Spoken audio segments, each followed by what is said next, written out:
but it also entrenched a date with little to no historical backing.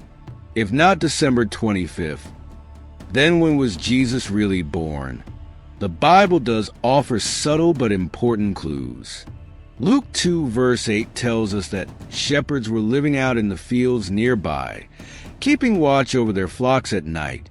This is a crucial detail, as shepherds in ancient Judea were not likely to be tending their sheep outdoors during the cold, rainy winter months. Instead, they would typically graze their flocks in the fields during the spring or early fall, when the weather was milder. This single passage alone casts doubt on the idea of a winter birth. Another compelling theory ties Jesus' birth to the Jewish Feast of Tabernacles, a festival celebrated in the fall. During this time, Jewish families constructed temporary shelters, or tabernacles, as a reminder of their ancestors' time in the wilderness. This festival carried deep theological significance, emphasizing God's presence among his people. Some scholars point to John 1 verse 14, which says, "The Word became flesh and made his dwelling among us."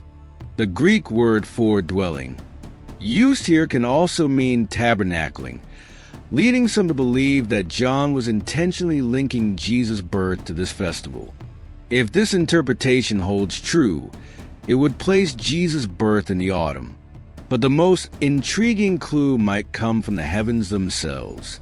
The Star of Bethlehem, described in Matthew 2 verses 9 to 10 as a celestial guide for the Magi, has long been a subject of fascination and debate. Was it a supernatural event, or could it be explained by astronomy?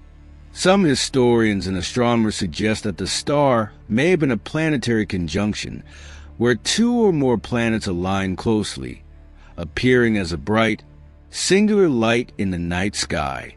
One particularly intriguing theory is that Jesus' birth coincided with a rare triple conjunction of Jupiter and Regulus, a significant event that occurred in 6 to 7 BC.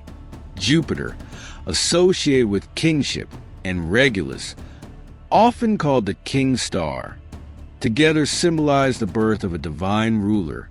This astronomical event aligns with historical accounts of King Herod's reign, narrowing the time frame for Jesus' birth to around this period.